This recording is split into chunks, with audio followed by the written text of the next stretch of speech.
Assalamualaikum warahmatullahi wabarakatuh. Alhamdulillahi rabbil alamin. Wassalatu wassalamu ala asrafil anbiya'i wa mursalin wa ala alihi wa ashabihi rasulillahi ajma'in. Amma ba'du.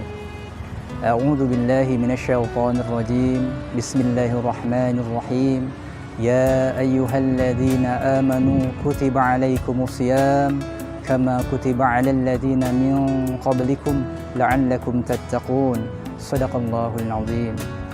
Puji syukur kehadirat Allah Subhanahu wa taala yang telah memberikan kita nikmat iman, Islam, kesehatan dan kesempatan, sehingga Allah Subhanahu wa taala masih memberikan kita sisa usia di tengah-tengah Ramadan yang penuh berkah ini.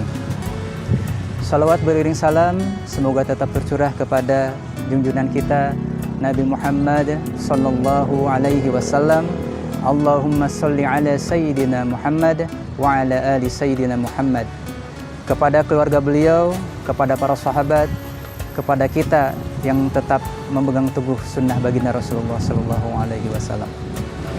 Sahabat kurma yang mengharapkan ridha Allah Subhanahu wa taala, pada 10 hari terakhir pada bulan Ramadan memiliki banyak keutamaan dan keistimewaan yang besar. Sebagaimana baginda Rasulullah sallallahu alaihi wasallam lebih menggiatkan dalam kegiatan keagamaan, peribadahan kepada Allah Subhanahu wa taala. Beliau Rasulullah sallallahu alaihi wasallam membangunkan anggota keluarganya menghidupkan malam-malam Ramadan dan beliau beriktikaf di masjid Allah Subhanahu wa taala.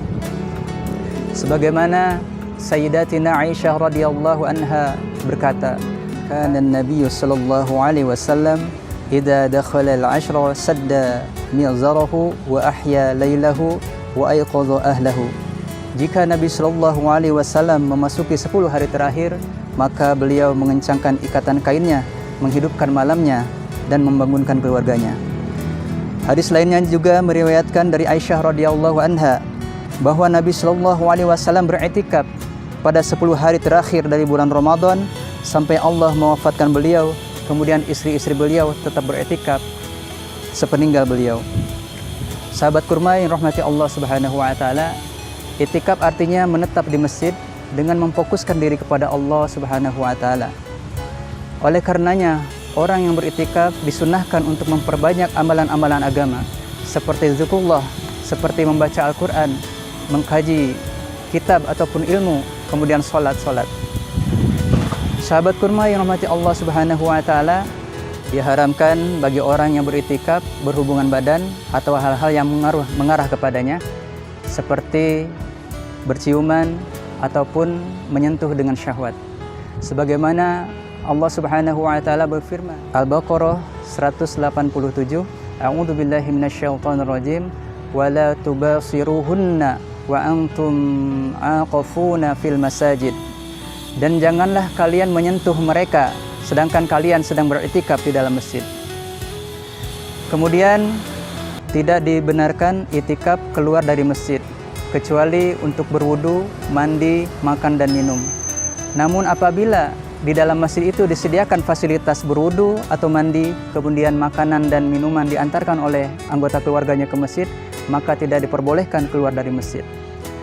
Kemudian sahabat kurma yang rahmati Allah Subhanahu wa taala, Ibnu Qayyim rahimahullah mengatakan, kebaikan dan keteguhan hati tertambat pada jalan menuju agama Allah Subhanahu wa taala dan bergantung kepada penyatuan kepada ajaran Allah serta pengarahannya secara keseluruhan kepadanya. Berlebih-lebihan dalam makan dan minum, menceburkan diri ke dalam dosa serta ucapan yang sia-sia termasuk dalam hal-hal yang dapat memotong perjalanannya menuju Allah Subhanahu wa taala serta melemahkannya atau bahkan menghentikannya. Maka rahmat Allah yang mulia lagi maha penyayang kepada hamba-hambanya menuntut disyariatkannya puasa bagi mereka yang dapat menghilangkan pengaruh buruk dari makanan dan minuman, dan disyariatkan bagi mereka untuk beriktikaf yang semata-mata untuk mengkonsentrasikan hati serta memisahkan diri dari manusia. Semoga Allah Subhanahu wa taala memberikan kita taufik dan hidayah agar Allah Subhanahu wa taala mengikatkan kita dengan masjid-masjid Allah, sebagaimana Allah Subhanahu wa taala berfirman, innama masajidallahi man amana billahi wal yaumil akhir. Barang siapa yang memakmurkan masjid Allah Subhanahu wa taala, maka dialah orang yang percaya kepada Allah dan hari akhir. Demikian, wabillahi taufiq wa hidayah. Wassalamualaikum warahmatullahi wabarakatuh.